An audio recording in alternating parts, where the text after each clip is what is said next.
morning, everybody. Today we are introducing the South Carolina Family Protection Act, a comprehensive package focused on helping working families afford the basics and stay in the workforce, care for their loved ones, and protect the taxpayers. Today, our families are facing higher costs for childcare, housing, diapers, prescriptions, and health care. Too many parents are making impossible choices between work and family, and too many caregivers are carrying the load on their own. This legislation provides targeted tax relief for working families and caregivers. It cuts sales tax on essential baby and maternal health items like diapers, wipes, and prenatal vitamins. It expands access to affordable childcare and after-school programs so parents can work and kids are safe. It strengthens maternal and mental health care, including 12 months of postpartum coverage and expanded telebehavioral health care.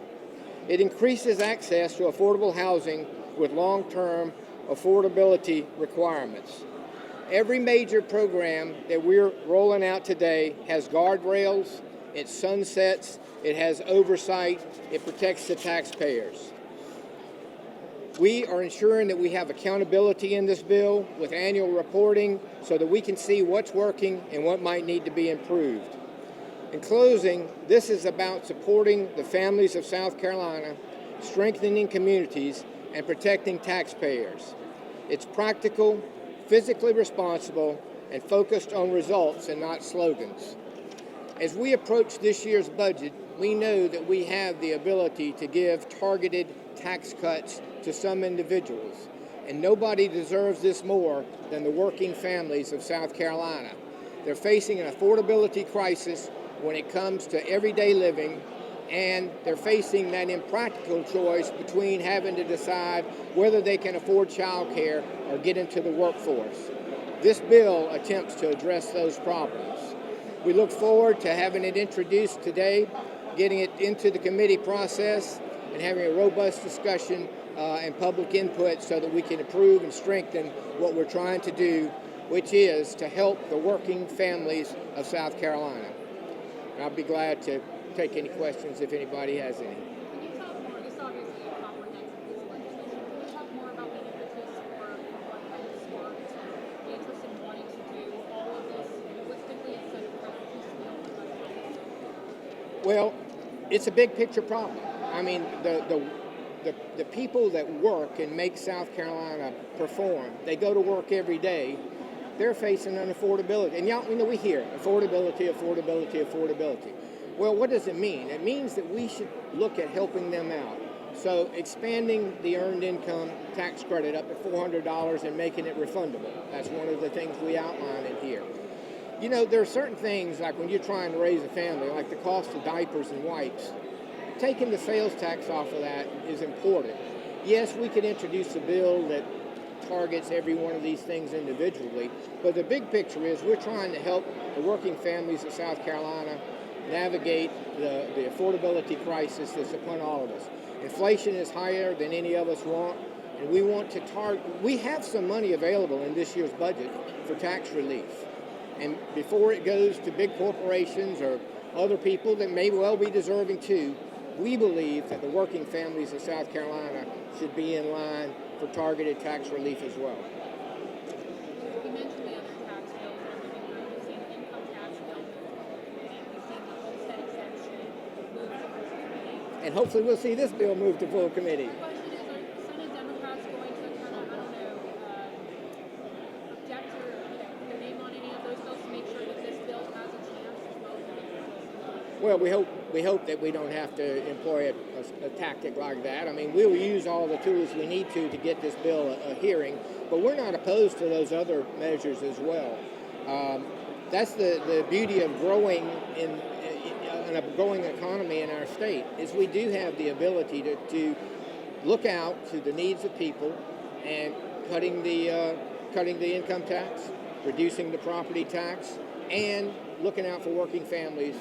They're all on our list. We're not opposed to the others, but we do think that some of these ought to travel together. Okay, sure. It's okay. I can hear you much better, probably. And I can hear you. Right. These are issues that you're talking about, maternal health care, child care, affordability, that we've been talking about for years. It's been out there for years. Has the legislature just not been prioritizing? Well, guess who doesn't have a lobbyist? The working families of South Carolina. They look at all these people out here. Working families of South Carolina just don't have a paid advocate that's up here all the time, other than us. I mean, we feel like we're their advocates, and we want to make sure that those things we've talked about, like cutting the sales tax on diapers and wipes, seems like a no-brainer, but putting it in with this comprehensive package, maybe it gets us a hearing, whereas sometimes a bill that only focuses on one small thing gets lost in the shuffle.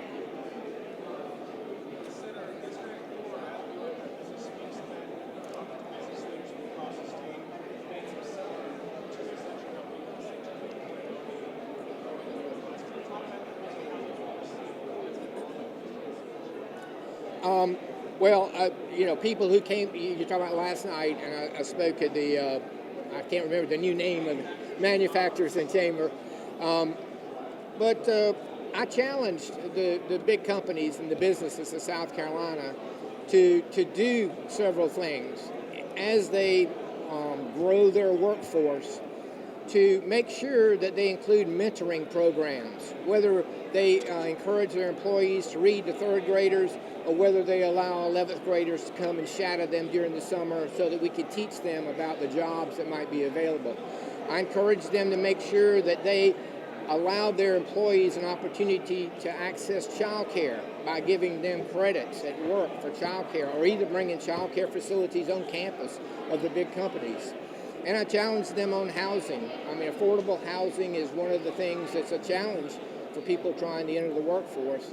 And so I know, for instance, one of the companies that I have talked to, if you're a first-time home buyer and you go and qualify for your mortgage, they will give you $10,000 if you've been an employee for several years at that company, because they want to retain their employees, and they want their employees to be able to afford housing near where they work.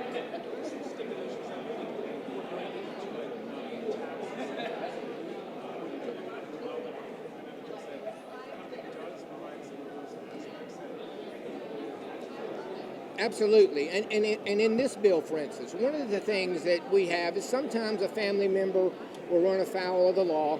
They'll become incarcerated. They've paid their debt to society, and now they just want an opportunity to move forward with a life. So we have a tax credit in here for companies that will hire returning citizens into the workforce, a $2,500 tax credit.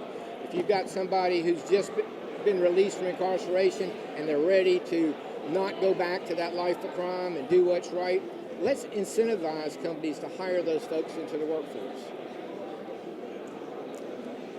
Well, thank you all very much. We look forward to advancing this bill and having you cover us as we go along.